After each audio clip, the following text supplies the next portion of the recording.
the Pact for the Future has got progressive resolutions in relation to Palestine. Yes. And this parliament, in line with Pact of the Future, took a resolution that we must close the Israeli embassy and cut all diplomatic ties with Israel. Till to date, you are so reluctant to implement that decision.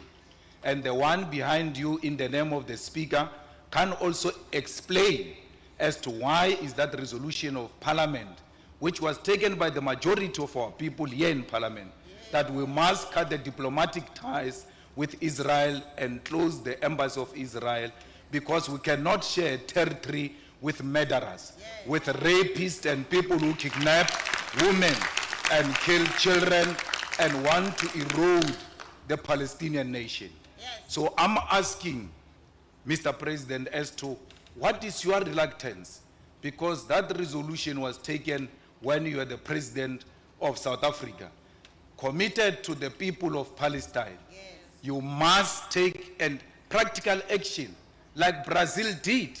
Brazil said the ambassador of Brazil must be withdrawn completely Honorable from Member, Israel. your time Why is up. are you scared to withdraw our embassy and close Honorable the Israeli Member, embassy in Your South time Africa? Thank is you. up.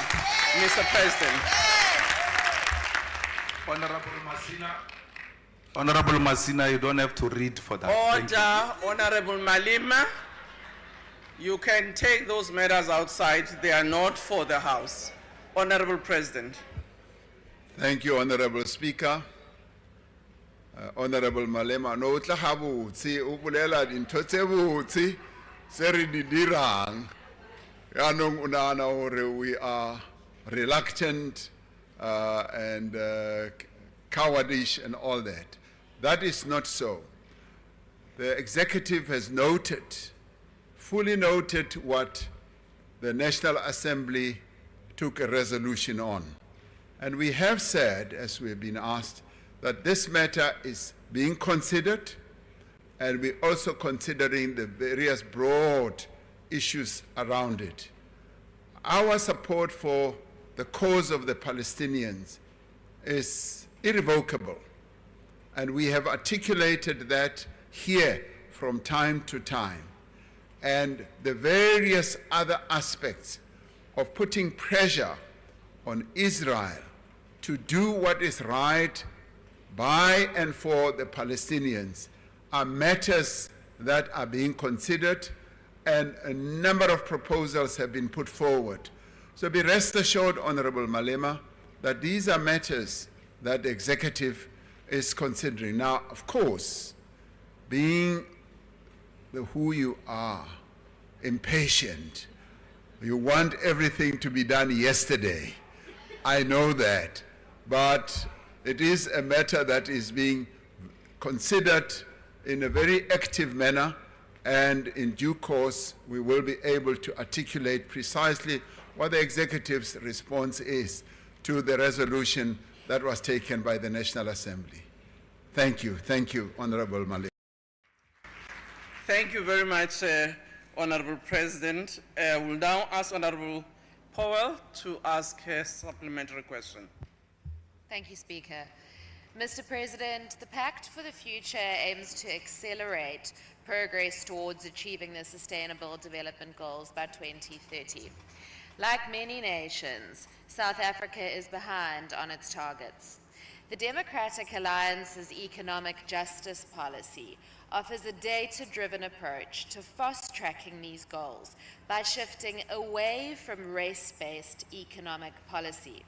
Instead, it proposes prioritizing companies that make the greatest socio-economic input as measured by the SDGs when competing at equal levels of price and functionality. Would the executive be open to considering this evidence-based proposal as a pathway towards meeting our SDG commitments, even if it involves rethinking narrow race-based empowerment policies? Mr. President. Honorable Speaker, I would like to believe that the honorable member is clearly aware of what our Constitution says about us as a nation having to redress the imbalances, the inequalities of the past. That is clearly articulated in our Constitution. And even the preamble to our Constitution speaks to that. Now, honorable member ascribes what one would say is redressing the imbalances of the past to being race-based empowerment policies. I would say, with the greatest respect, when you redress the imbalances of the past and deal with the ugly past that this country was subjected to, you have to take demonstrable actions. And our Constitution says some of those must be legislative. Clearly set out in our Constitution that we've got to take legislative actions and a whole number of other means and initiatives to ensure that the ugly past that we have come from becomes a shadow of our past. And through that, yes, there's got to be empowerment. And that empowerment is not only based on the color of people's skins, it is also based on things such as regionality, where people have originated from. It is also based on gender. The women of our country were forever suppressed and they lived under poverty and inequality. And I then wonder whether by just continuing as normal as it was done in the past, whether we would ever be able to uplift the women of our country, the young people of our country, people who live in rural areas, and indeed the black people of our country. It has become globally well accepted that you've got to take active steps to deal with a past that holds us back from moving forward to the future. And this is a precept that is clearly articulated in our Constitution. I would not know how one deals with it. And the difference with what we're doing now is what they did in the past. In the past, those who ruled this country were blatant racists. They were unashamed, they were unapologetic, they just, on a race basis, just suppressed the majority and advanced the interests of a minority. In this country, we are advancing the interests of all. And I think it is disingenuous. It really is disingenuous to then say, as we advance the interests of all our people, from a regional point of view, gender point of view, youth point of view, and yes, national group point of view, that in itself works against the development and the attainment of our sustainable development goals. I can say without any equivocation, we will not depart from the path that we have embarked upon for empowerment and transformation. That is something that I will put up here clearly because it is in our Constitution. Thank you, Honorable Speaker. Thank you, Mr. President. We now move to the third question. Question number 9, which has been asked by Honorable G. Breitenbach. The question is about what steps the President intends taking to ensure that members of his cabinet act in accordance with the government's commitment to build a capable and ethical state in the light of the allegations against the Minister of Justice and Constitutional Development. Honorable the President. The Executive Members' Ethics Act of 1998 provides a legislative basis for the promotion of ethical conduct by all members of the executive. the law makes provision for a code of ethics that prescribes standards and rules in support of open, democratic, and accountable government. The Executive Ethics Code, which was promulgated on 28th July 2000, says that members must, to the satisfaction of the President or Premier, perform their duties and exercise their powers diligently and honestly. It requires that they act in all respects in a manner that is consistent with the integrity of their office. Among other things, the code says that members may not use their position to enrich themselves or improperly benefit any other person. They may not expose themselves to any situation involving the risk of a conflict between their official responsibilities and their private interests. To promote transparency as well as accountability, every member must disclose to the Secretary of the Cabinet on an annual basis their financial interests and those of their spouses, permanent companions, or dependent children. To provide an additional layer of assurance, the Act requires the public protector to be in a position to investigate any alleged breach of the Code of Ethics on receipt of a complaint by the President or a Member of Parliament. This establishes what I would call a robust mechanism for ensuring that members of the executive adhere to the code and that they generally uphold the ethical standards that are required or expected of them. I've made it clear to the members of the executive that I appointed on 30th July 2024 that they are expected to meet the standards established by the Executive Ethics Code and to uphold the oath that we all took, and that they should abide by the oath. And this is what we expect of every member of the executive. I thank you, Honorable Speaker. Thank you, Mr. President. Supplementary question comes from Advocate G. Breitenbach. Thank you, Honourable Speaker, and good afternoon, Mr. President. If you can please bring the mic closer to you. Given that this matter raises serious questions about the integrity of the Minister's financial dealings, Honorable Member, we cannot hear you. may I sit down? We can hear you now. Okay. Given that this matter raises serious questions about the integrity of the Minister's financial dealings and the glaring conflict of interest on the part of the Minister, with the startling contradictions in the dodgy loan agreement, illustrated by the fact that the Financial Sector Conduct Authority yesterday debarred and fined the Minister's financial advisor for his part in the VBS debacle, will the President remove the Minister and make the findings of this review public to uphold transparency and accountability in government? I thank you. Mr. President.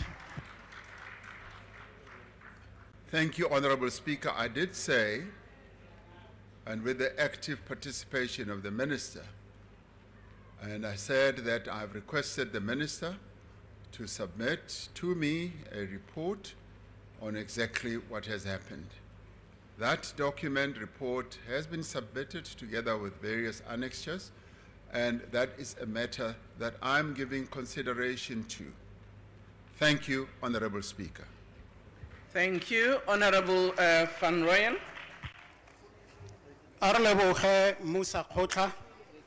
Mr. President, as MK Party, we take it as a common cause that in order for you to objectively handle the matter concerning Minister Semilani, you will effectively require that law enforcement agencies should act in consistent and impartial manner in their interpretation and application of the law.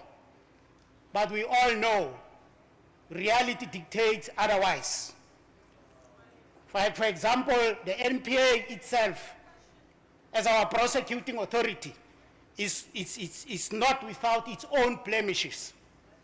The Center for Development Enterprise just recently on its report on the 1st of this month lamented what they characterize as dismal record when it comes to initiating prosecutions and securing convictions.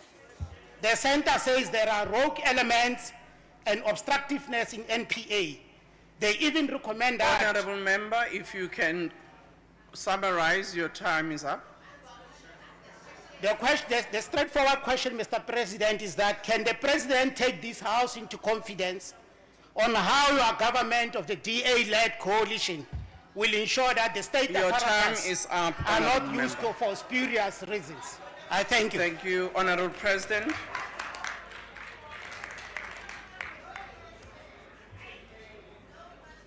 Thank you, Honorable Speaker. I thought I heard the member say the government of the DA led something.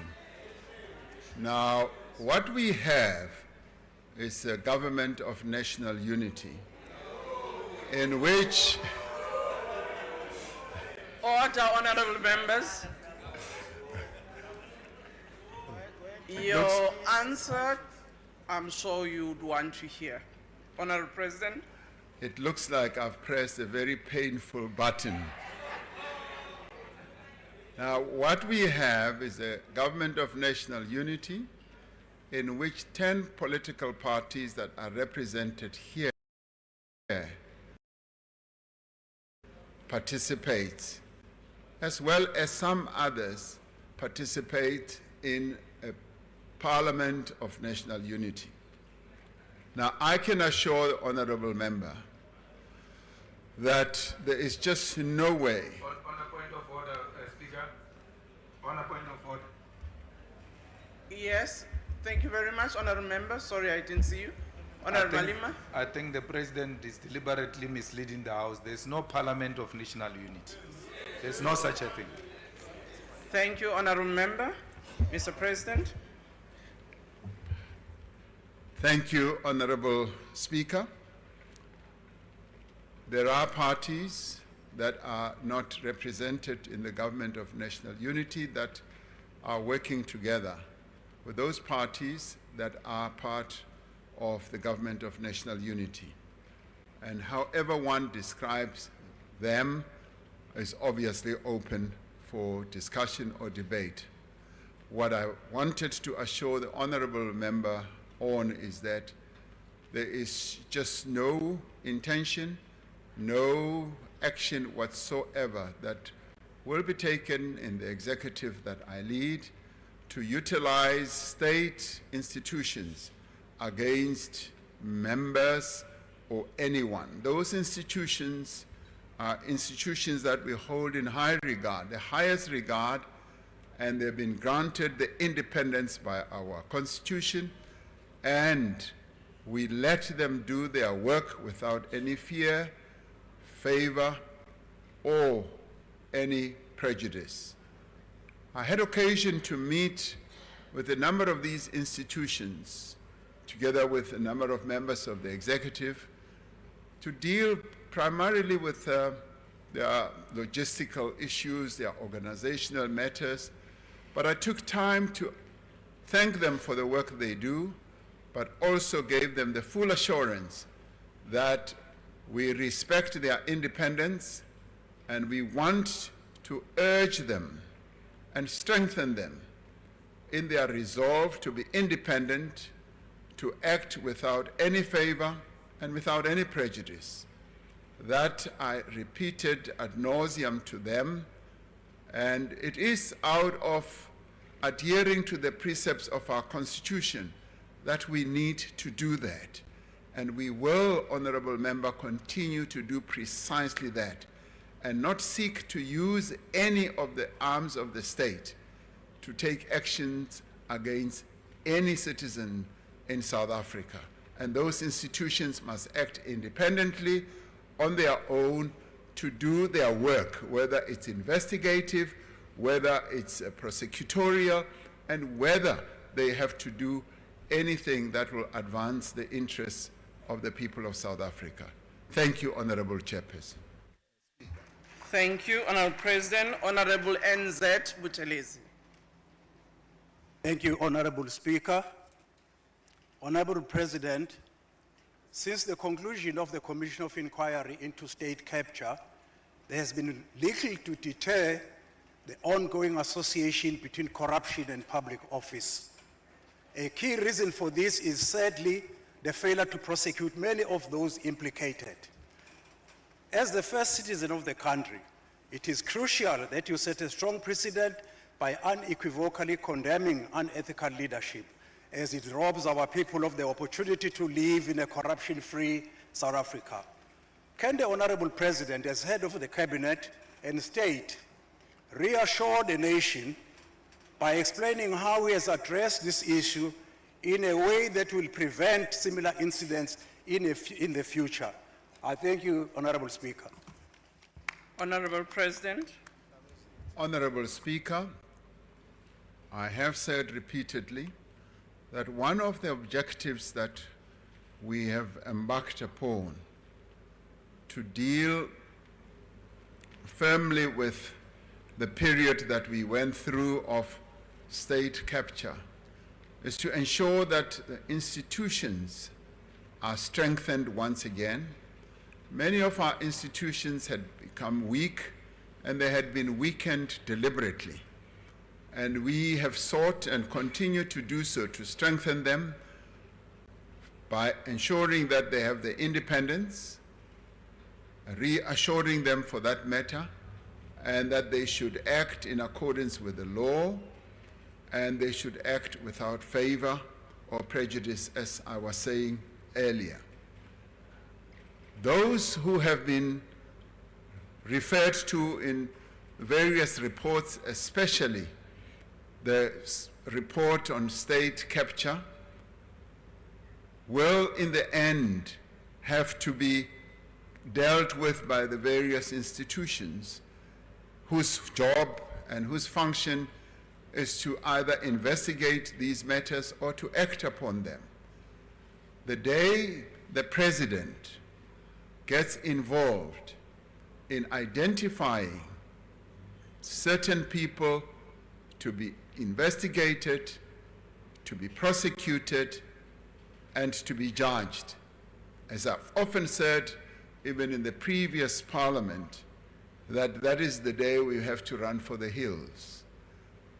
The function of the President is, amongst other things, to strengthen those institutions so that they do their work independently. And this, honorable members, I will continue repeating, notwithstanding various suspicions that may fly around, suspicions that may even suggest that the President did this, the Deputy President also did this, and both of us, as we sit at the head of the executive, will never be involved in such activities. We will allow the institutions of our nation to do their work and to give the assurance once again. Whatever name has been mentioned in the State Capture Commission report will be dealt with, will be looked at by those institutions whose job is to do precisely that. And by strengthening those institutions and by establishing others that can strengthen our democracy, I do believe that it puts South Africa on a much stronger and firmer footing where the rule of law, our democracy, becomes stronger and not susceptible to the whims of any individual who may want to take action against certain people that he may like or may not like. So that is precisely where we stand as an executive, and that's precisely where I also stand firmly as the President of the Republic. Thank you, Honorable Speaker. Thank you, President. Honorable TKS Letlape. Thank you, Madam Speaker. Good afternoon, Mr. President. We are considered honorable and as such need to be guided by ethics and operate way above the requirements of law, guided by our responsibilities and not our rights. What will it take for the President to allow the Minister of Justice a leave of absence to clear the cloud that surrounds her and give the President as much time to consider the matter, whilst preserving the sanctity of the office of the Minister of Justice, to give those of us awaiting justice reason to have hope and faith in the justice system, and that the dignity of the Justice Minister be preserved. Honorable President. Thank you, Honorable Speaker. Honorable Dr. Letlape. It will take giving the President the time and opportunity to consider this matter so that finality can then be reached. And so therefore, Honorable Letlape, that's precisely what one has been saying, that, and I may have been thought to be saying it glibly when I said I need time and space to be able to do so. And I'd like to repeat that yes, this matter is under consideration. Thank you very much. Thank you, President. We now move to the fourth question asked by Honorable Mulder. The question is, considering the positive outcomes of the first 100 days of the Government of National Unity, is it the present intention to extend the principle of GNU to all spheres of government? Honorable President. Honorable Speaker, in its first 100 days, the Government of National Unity has indeed proven its value and its worth to the country and its people. The GNU, as we've come to call it, has effectively managed what I would call a smooth transition from the 6th to the 7th democratic administration. It has ensured stability and continuity. It has promoted inclusivity. Importantly, it has brought together a broad spectrum of political parties to work together to advance shared principles and also to pursue a common program of action to address the challenges that confront our nation. It is significant, Honorable Speaker, that the GNU has not only agreed on the priority actions outlined in the opening of Parliament address on the 18th of July, but has already made progress in undertaking a number of these actions. Building on the work of the previous administration, the GNU has worked with social partners to stabilize the country in a number of ways. When it comes, for instance, to one of our recurring challenge and problem, which was electricity supply, and also to improve the performance of our logistics and our ports. It has introduced a number of other initiatives such as new visa regulations to attract skills to our country, but more importantly, it has generated a lot of interest in our country when it comes to investment and tourism. This morning, I spent time with key players in the auto sector. The auto sector contributes about 5.3% to our GDP and employs close to 500,000 people in its own manufacturing base of cars and trucks, buses, right down to components. and nearly everyone who spoke at that occasion, which was led by Minister Pax Tau and the MEC for Transport, I think here in the Western Cape, everyone spoke very positively about the climate that is prevailing in our country, the interest that investors, both local and international, are having in the future prospects of economic growth in our country. And work is underway across government to improve the prospects of inclusive growth, to create employment and training opportunities for young people, to improve the quality of health and education, and also to tackle crime and corruption and to provide social support to those South Africans most in need. And this is what I think we can say the Government of National Unity is yielding. The work of the Government of National Unity has been positively received by South Africans who are feeling much more confident about the direction that the country is taking now. There is also a marked improvement in sentiment amongst investors, various actors in a number of sectors of the industry or the economy. Whether the GNU approach can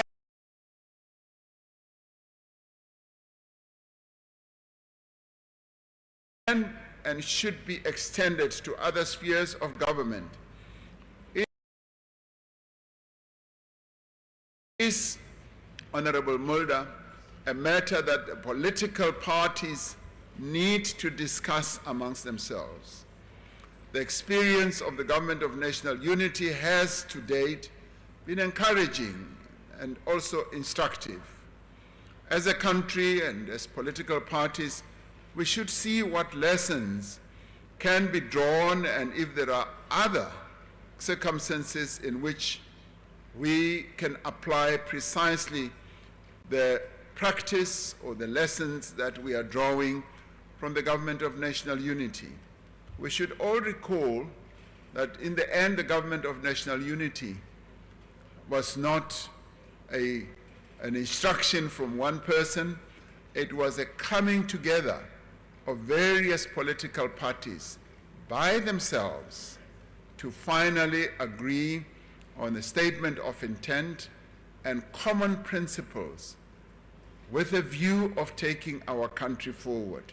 So I would in the end say it behoves on various political parties having the will, the determination to work together and take whatever sphere of government forward to address the challenges that our country faces. I thank you, Honorable Speaker. Thank you, Honorable President. The first supplementary question will be asked by the Honorable Dr. C.P. Mulder.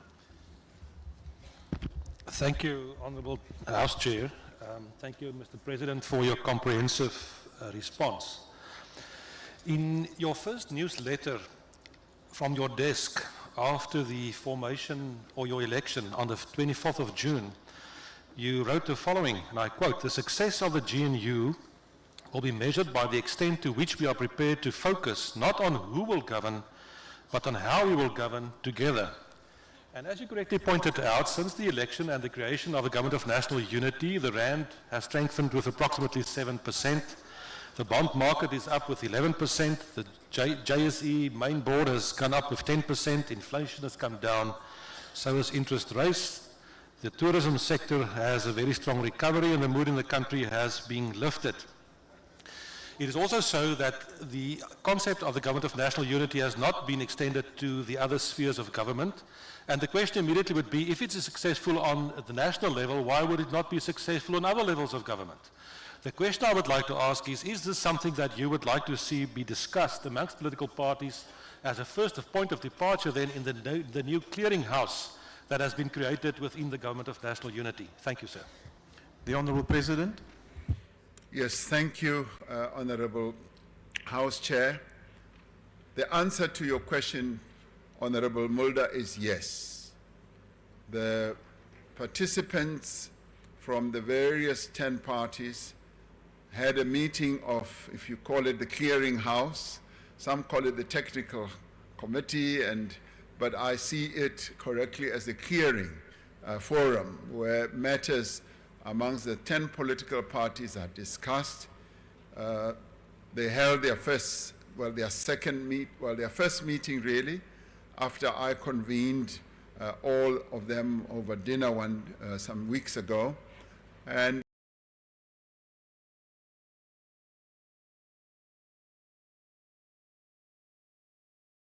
they discussed a variety of issues. So, to put it more in a straightforward manner, I would say yes. It's a matter that should also be discussed in the clearing house or in the clearing forum of the 10 political parties. It's a matter that we can never say we should run away from. The Government of National Unity is working at a national level, and it is, as I was saying in my reply, we should draw lessons for how it is functioning, and in the end, be able to say, are there lessons we can draw from this experience that we are going through now, so as to ensure that we meet the interests of our people, because in the end, it is the interests of our people that we should focus on. And all those positive indicators that you are speaking of have really also been generated by the Government of National Unity idea. And wherever I go internationally, including on our own continent, people keep saying, heads of government, ordinary members keep saying, even in the streets of our country, I'm stopped as I take my morning walks, they keep saying, this was a very good development for our country, and we also took the trouble, Honorable Mulder, to explain it to the world when we addressed the United Nations General Assembly. We explained exactly what had happened in South Africa and the direction that the country has taken, and the Secretary General of the United Nations, when we met him, applauded us and said that you are once again a shining example for how a country and its various role players can be brought together to work together. So that is exactly where we are. Thank you, Honorable House Chair. Thank you, Honorable President. The second supplementary question will be asked by the Honorable Direko. Thank you, House Chair. Honorable President, we have noted the positive outcomes of the first 100 days of GNU. So in future, how is the President going to sustain this working relations in terms of our transformation agenda, statement of intent, and the political mandates from different political parties? Thank you. The Honorable President. Thank you, Honorable House Chair. I'd like to say that there's really no magic to this. The real answer lies in how all the political parties that are part of the Government of National Unity are committed to working together, but also more importantly, committed to finding solutions to the various areas where they may differ. And as we have said, the Government of National Unity is made up of 10 parties that come from completely different, in many instances, different ideological backgrounds, different histories, different experiences, and composed of people from different backgrounds and different areas in our country. And we have said that we will seek to work together and find solutions for whatever challenge and difficulty that we come across, and find compromises. And indeed, right from the word go, what the 10 political parties did was to underpin their own coming together by agreeing that whilst we have, for instance, different election manifestos, we will try and find what brings us together, what is common amongst us, but more importantly, we will try to determine what is in the interests of the people of South Africa. And that is precisely what we believe we should focus on more resolutely. And in doing so, we should then ensure that we handle areas where we differ head on and be able to discuss them and be able to find solutions. Some of us were taught by the great Nelson Mandela that there is no problem without a solution.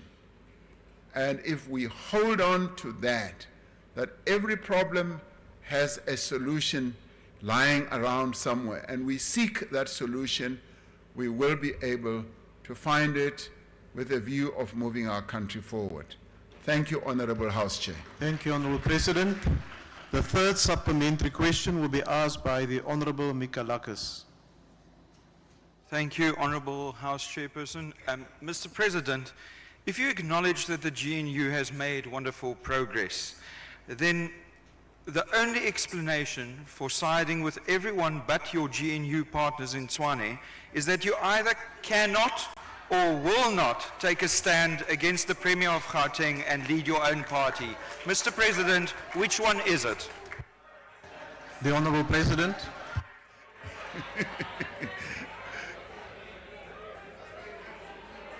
Order, honorable members.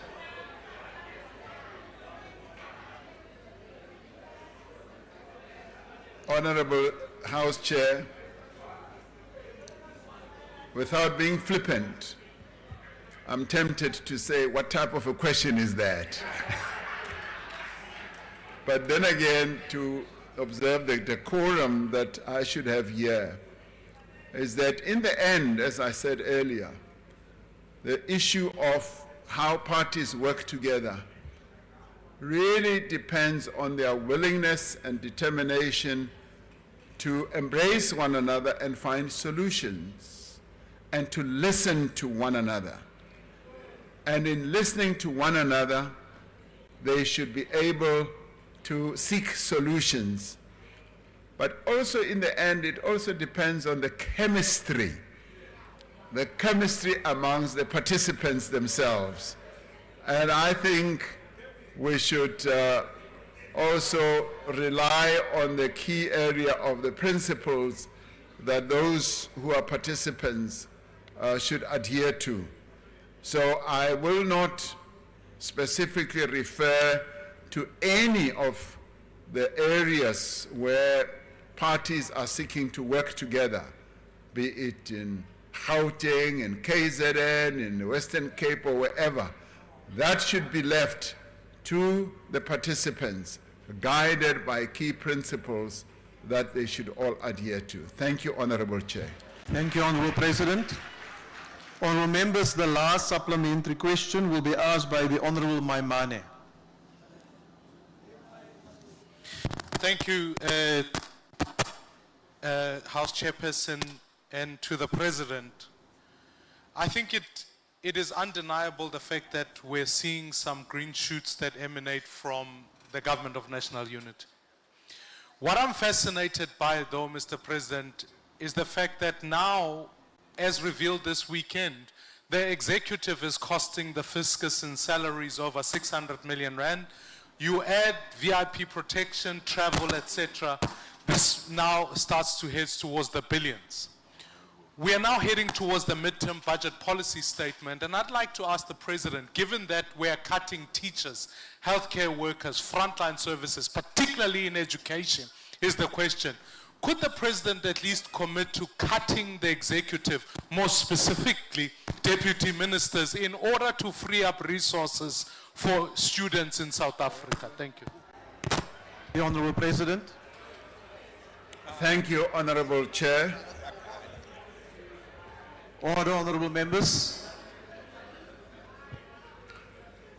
The issue of the size of the executive is a matter that has arisen on a number of occasions. And when we did finally agree to a government of national unity for the 7th administration, I took the trouble to discuss it with the various leaders of the various political parties.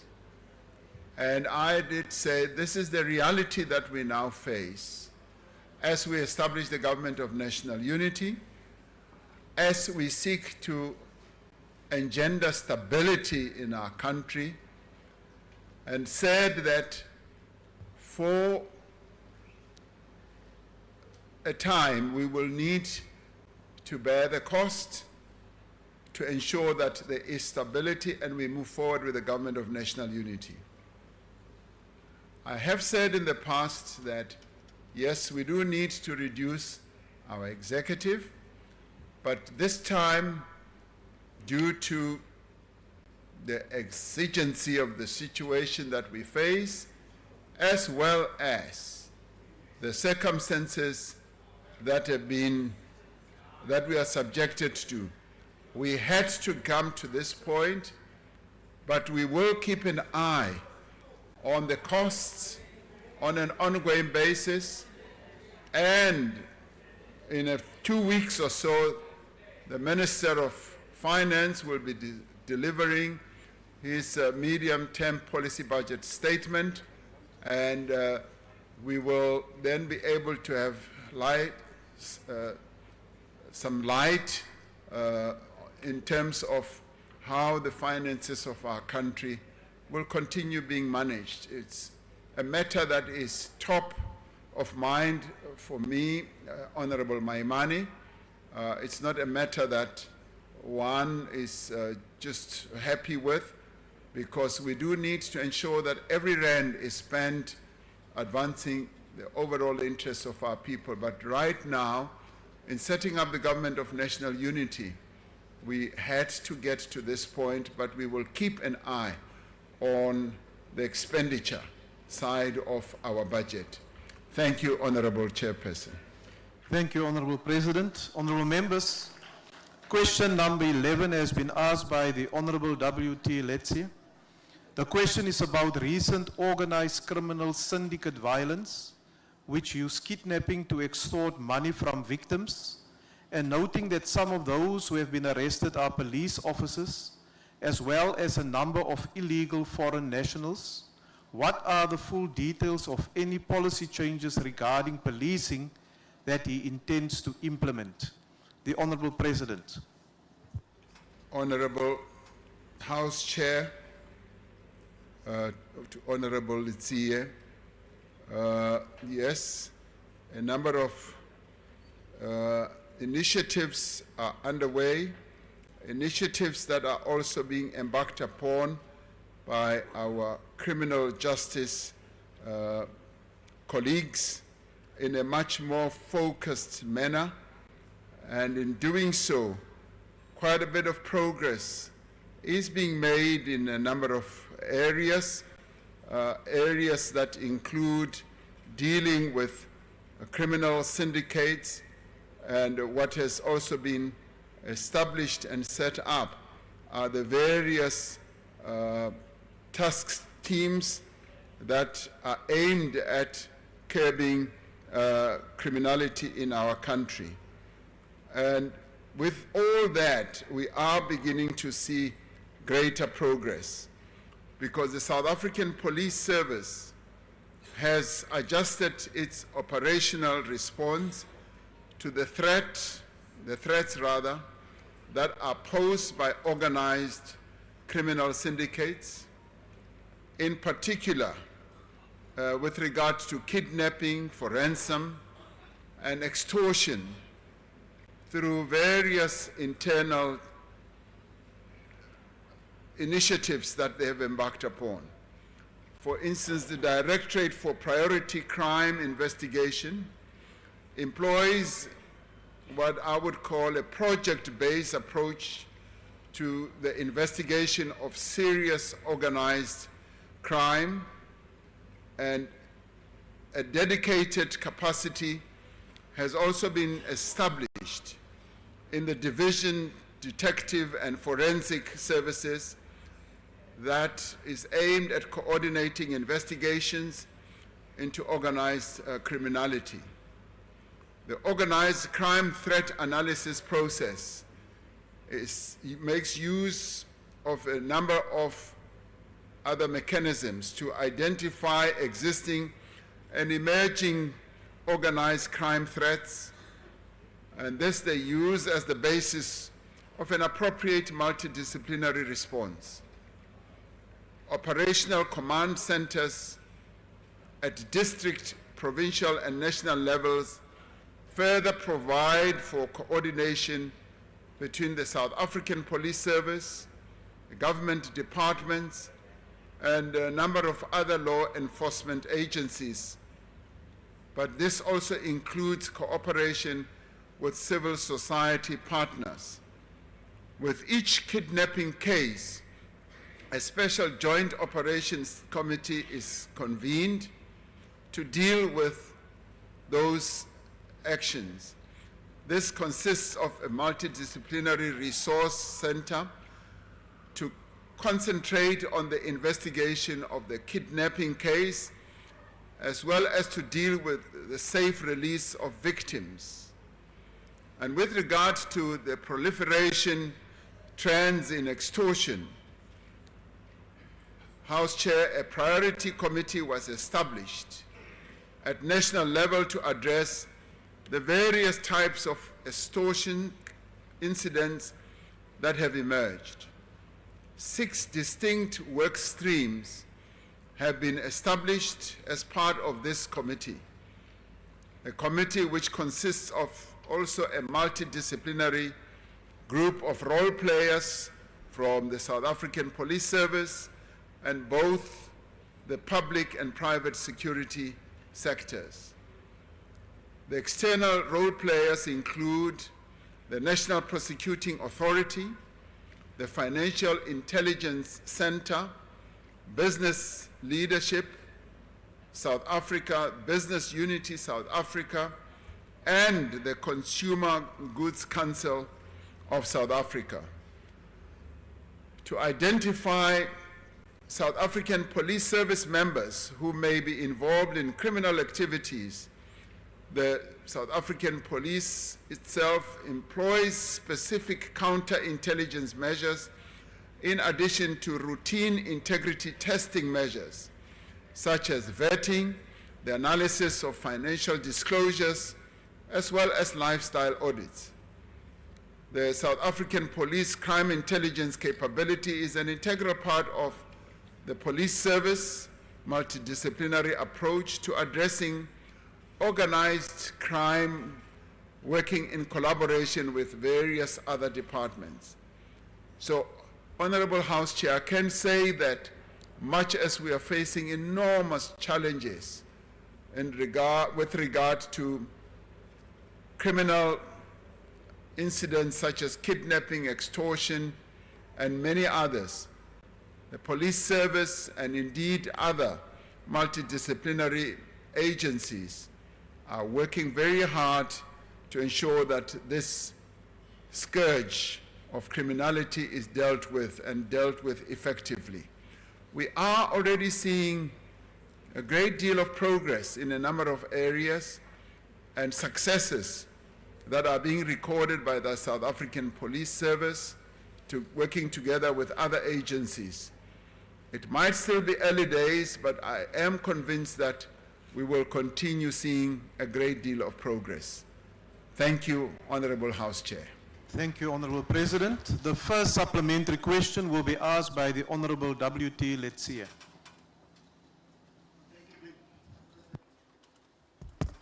Oh, thank you, Mr. President, for your comprehensive answer.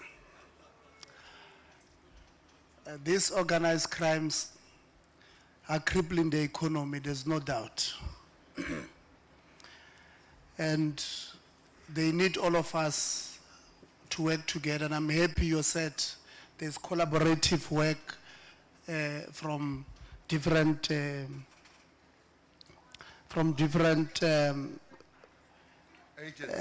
agencies. Thank you, Mr. President. Parliament must also play a role, Mr. President, using our PCOs. But when we use our PCOs to have collaborative works with the SAPS, patrollers, and the community at large, some police stations are not responsive and they are not coming forward with certain things that communities are asking for. And I heard, Mr. President, you are saying there's progress that has been made in all of these things. But when will the community start seeing the results of this collaborative work bearing fruits? Thank you very much. The Honorable President. Thank you, Honorable House Chair. I'm glad that the Honorable Litia has spoken about PCOs. That immediately suggests that in whatever we do to fight the spate of criminality, we need to be focused on community involvement. And it is through community involvement, which can also be executed or done through community policing forums, that we will be able to reduce the incidence of criminality. It is quite often that criminals are known in the area where they operate. People who perpetrate various crimes are usually known, and they can easily be pointed out by people who live in the community. And it is for this reason that we've sought to ensure that we mobilize community policing forums, and we also resource them. I know that resourcing them is a huge task, and with our fiscal constraints, we have not really been able to lay out sufficient resources to enable all of them to do their work. But where they function well, we have found that incidents of criminality do reduce quite significantly. And it is so that through our PCOs, we could be able to empower our communities through the various structures that exist in our communities, be they community policing forums, school governing bodies, sports organizations, and church organizations, including Stockfells, wherever they are. If we engage with them and various structures of our own political parties, we should be able to have eyes on the ground that can help in informing the police and various agencies that are mandated to deal with acts of criminality. So empowering and mobilizing our PCOs would be something of great help. Thank you, Honorable House Chair. Thank you, Honorable President. Honorable members, the second supplementary question will be asked by the Honorable Zibi. Thank you, Honorable House Chair. Honorable President, the rise of extortion is part of a pattern of intelligence failures. From the financing of terrorism abroad from within our country, fake business forums, a military training camp in Mpumalanga, and now this extortion and kidnapping pandemic. They all point to a serious failure of intelligence as we are always reacting. Are we going to see an overhaul of the national intelligence infrastructure to protect the people and our economy? Thank you. The Honorable President. Honorable House Chair, we are paying attention to the effectiveness of our intelligence structures, be they SSA, military intelligence, and also the ones in the police, on an ongoing basis. And the various reports that we received, either following what happened to SSA, which was given, which report was led by Professor Mufamadi, or what happened during the July unrest. Those reports spoke to, yes, the weaknesses that are prevalent in some of our agencies. Those are being attended to on an ongoing basis very actively, and also through the legislative processes that this House has been involved in. And we are proceeding to ensure that we renew, we rebuild our agencies, and we strengthen them, as well as to empower them to be able to do their work more effectively. It is a process that is underway, but I am confident that we will be able to succeed in ensuring that our intelligence agencies do actively give out information which can be acted on to prevent spades of criminality and also ensure that there is greater safety in our country. Thank you, Honorable House Chair. Thank you, Honorable President. Honorable members, the third supplementary question will be asked by the Honorable D.M. Skosana. Thank you, House Chair.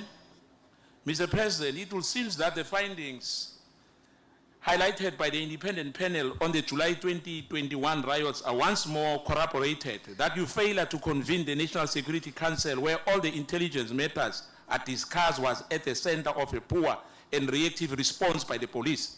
Given the persistent failure of the intelligence agents operating in your office to timelessly detect the evil work of an organized criminal syndicate and extortionists, as evidenced by the reactive and sometimes surprise police, when was the last time that the National Security Council met, and what are the reasons that the NSC is not meeting regularly? And Mr. President, please protect us as well, because some of your members are sleeping here.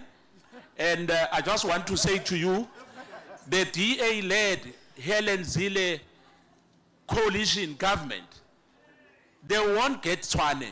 Thank you, Mr. President. The Honorable President, all the honorable members.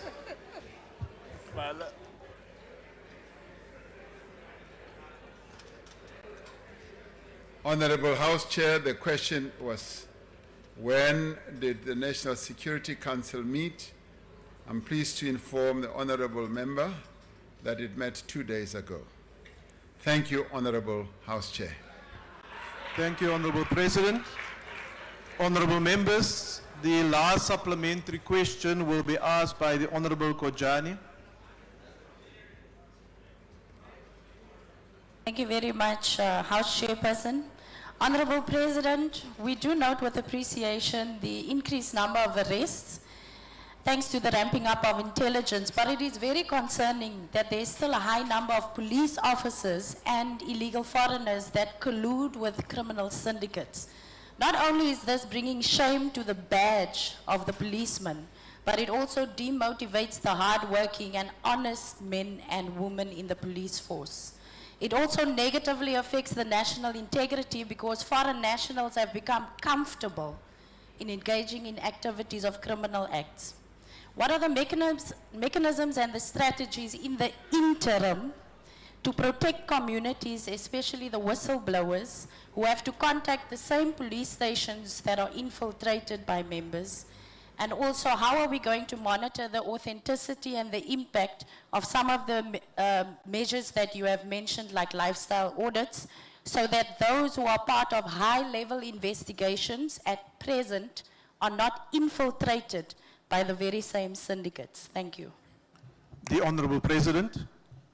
Thank you, Honorable House Chair. The process of ensuring that we monitor not only the activities of members of syndicates, but also the members within the police service or other criminal justice agencies is an ongoing one.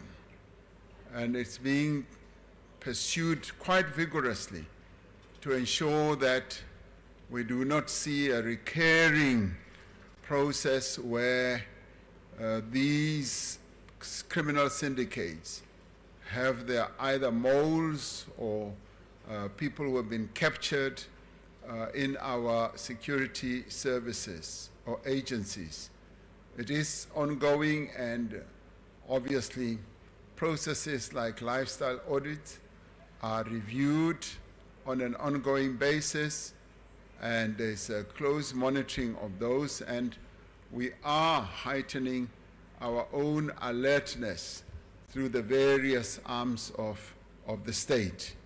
And in the end, as we make progress, which you alluded to right at the beginning, that there are a higher number of arrests, and intelligence is showing clear signs of improvement, we will continue in that vein to make sure that in the end we do get on top of these acts of criminality, both inside our own ranks as well as outside.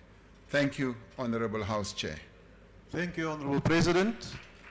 Honorable members, the last question on today's order paper has been asked by the Leader of the Opposition. The question notes that the President has withdrawn and abandoned his application to the Constitutional Court to review the recommendations of the report of the Section 89 Independent Panel, and whether he intends to deal with the findings and recommendations of the report of the Section 89 Independent Panel in light of his commitment to fight corruption. The Honorable President. On the 13th of December 2022, the National Assembly resolved not to refer the report of Section 89 Independent Panel to an inquiry. In doing so, the National Assembly was exercising its powers as well as responsibilities as outlined in the Constitution and in its own rules. As of today, investigations conducted by a wide range of independent law enforcement agencies have been finalized. The South African Revenue Service, the South African Reserve Bank, the Public Protector, and the Directorate for Priority Crimes Investigations have all concluded investigations into the matter. I could say that none of these bodies have found that there was any wrongdoing on my part. As was my obligation constitutionally and legally, I cooperated with each and every one of these institutions without any form of interference. I answered their questions, provided them with information they required and sought, and where requested, made myself available for interviews. The decision by the Constitutional Court to dismiss my application for direct access to the court to review the independent panel's report was not a determination on the substance of my application. It should be noted that the Constitutional Court will hear arguments in November on whether or not this House, in resolving as it did in December 2022, failed to fulfill its obligations under the Constitution. I myself have full faith and confidence that the court will decide the issue before it in a comprehensive and final manner. The fight against corruption is a priority of this government and will remain so. We will continue to capacitate, as I've said, law enforcement agencies at the center of this fight against corruption. And we will support the independence of institutions who must act without fear or favor.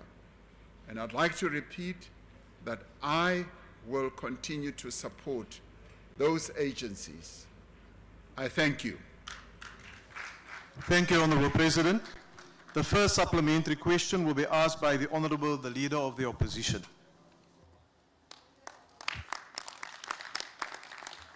Right. Thank you very much, Honorable House Chair. Mr. President, here is the follow-up question, sir. The MK Party is deeply concerned that, notwithstanding overwhelming evidence, agencies such as SARS, the South African Reserve Bank, the Hawks, the Public Protector, as well as the NPA. The heads of all those agencies are appointed by you, sir. They have cleared you of wrongdoing.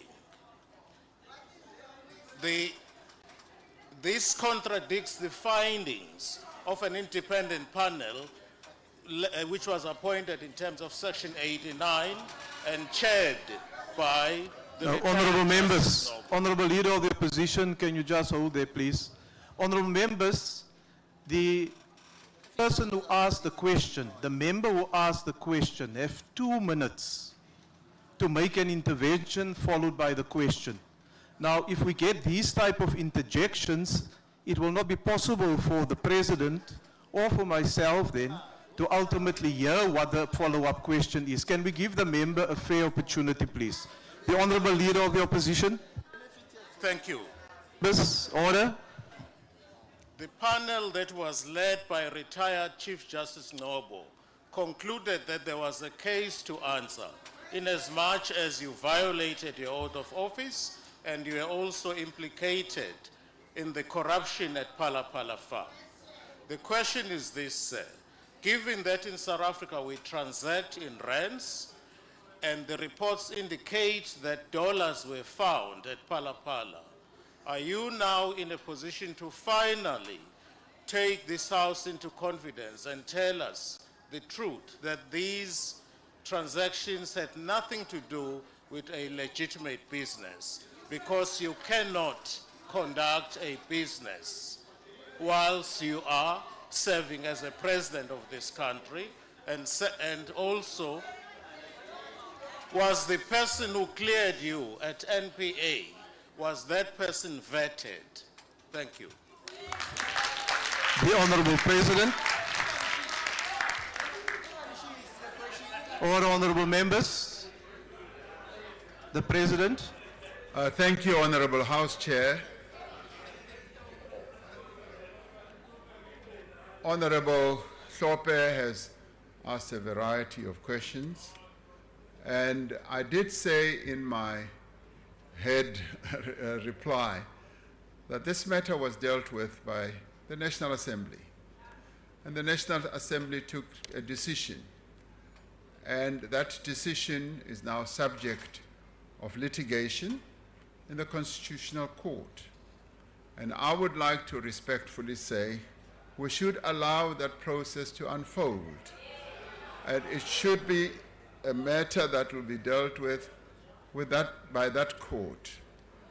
And the variety of other questions that the Honourable Member has asked were responded to in a variety of institutions that have dealt with this matter, and also dealt with the issue of either the President was conducting business or not, and all those issues were ventilated, and the information has been open to the public, either through court papers or reports that have been issued. So I'd like to submit that these matters have been addressed, responded to, and the other matter is subject to litigation in a very open and transparent manner through our judicial system. Thank you, Honourable House Chair. Thank you, Honourable President. The second supplementary question will be asked by the Honourable Mgweba. Thank you very much, House Chair. Honourable President, South Africa as a country is confronted by the scourge of cancerous corruption that divides public resources towards patrimonialist interest that undermines inclusive development of our country. And corruption does not sit well for investment mobilization. Therefore, Honourable President, what are the practical steps that our government is taking to support and strengthen law enforcement agencies to uproot corruption? Thank you very much, House Chair. The Honourable President. Thank you, Honourable House Chair. Yes, the government is committed not only to support but to strengthen our law enforcement agencies by ensuring that the right people are appointed, by ensuring that they work in accordance with the rule of law, but also that the agencies have the resources that they require. But more importantly, to assure them and to grant them and give them a clear guarantee that they must work independently without any fear, favor, or prejudice against anyone or from anyone. And in doing so, we ensure that they do the work that they must do. And they must do it to the best of their ability. And if there are any issues or doubts, those should be able to be followed up through our various processes. And we have a number of agencies that enable our commitment to rule of law and to our democracy to function. One of the good things about our country is that we have institutions. Country that does not have institutions that are functional has a democracy that is wobbly, and in our case, the strengthening of our institutions is something that is prominent in my mind and in the determination of the government to ensure that there is rule of law and that there is commitment to doing the right things through the various institutions. Thank you, Honorable Chairperson. Thank you, Honorable President. The third supplementary question will be asked by the Honorable Zungula. Thank you, House Chair. Greetings, Mr. President. Greetings, the honorable members, and greetings to the Progressive Caucus. Mr. President, you are the first citizen of the country. You are the person that should inspire confidence that we have systems of law and order that are independent and justice is blind in our country. Yet, after being implicated in serious breach of the law, the akukho kwachaphaza apha kuwe is that supposed to inspire confidence to South Africans. Are South Africans supposed to believe that everyone is equal before the law when ordinary citizens are arrested for holding undeclared foreign currency, violation of Section 34 of PRECA, amongst others? Yet the Reserve Bank, the NPA, and the SARS sees nothing wrong with Palapala. The independent panel report, Mr. President, still stands and has not been set aside by any court of law. And not only is it legally binding, but it should be binding to your conscience as well. Mr. President, the question is, does it not matter to you that a report penned by a reputable former Chief Justice found that there is prima facie evidence that you violated the Constitution, a Constitution that you did not only... Honourable Member, your time is now expired. The Honourable President. Thank you. Thank you, Honourable House Chair, and thank you, Honourable Zungula. It's the first time I ever heard you extend greetings to me. So thank you so much.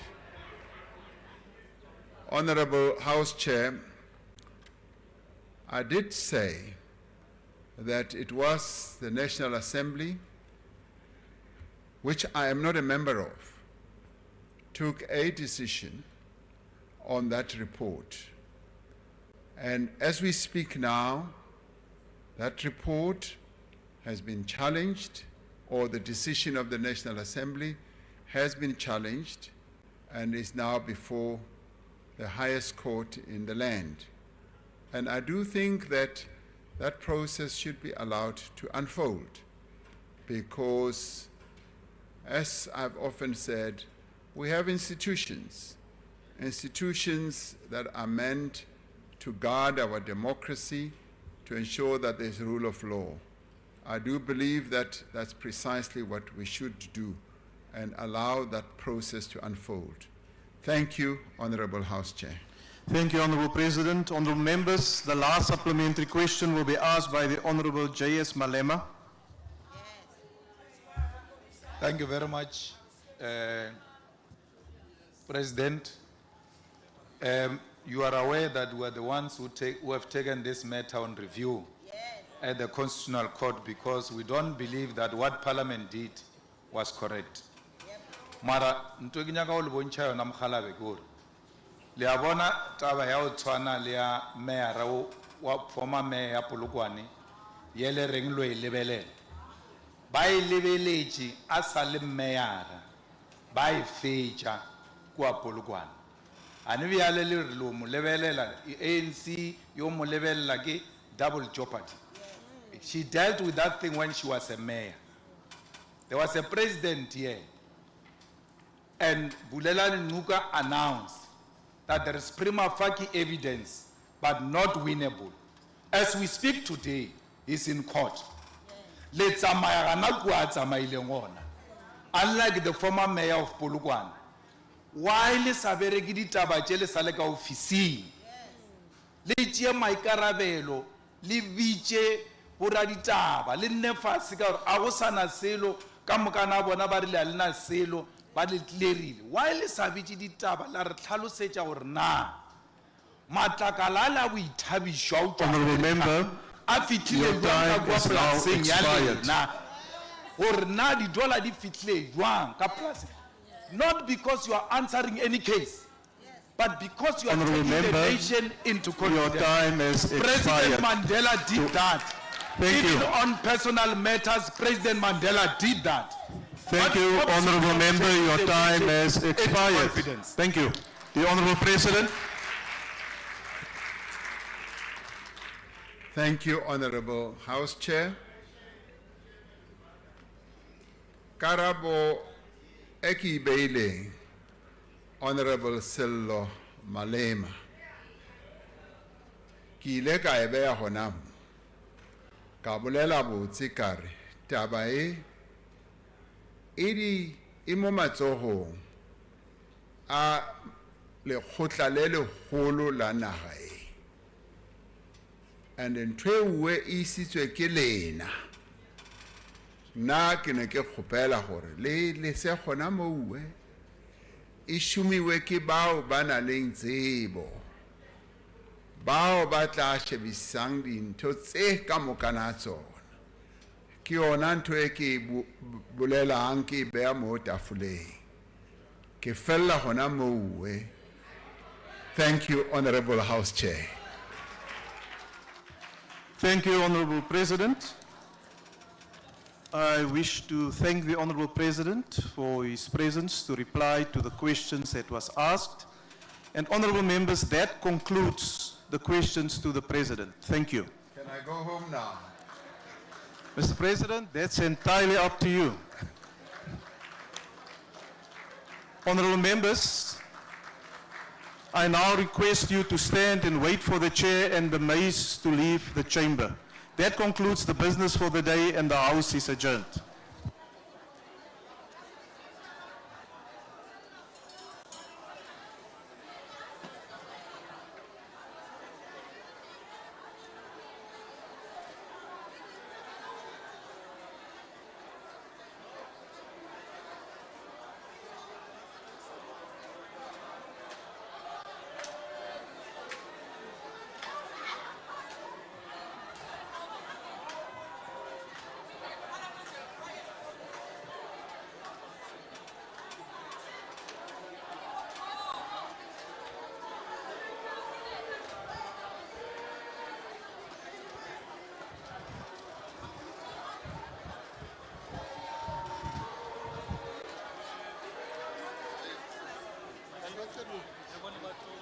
Hey.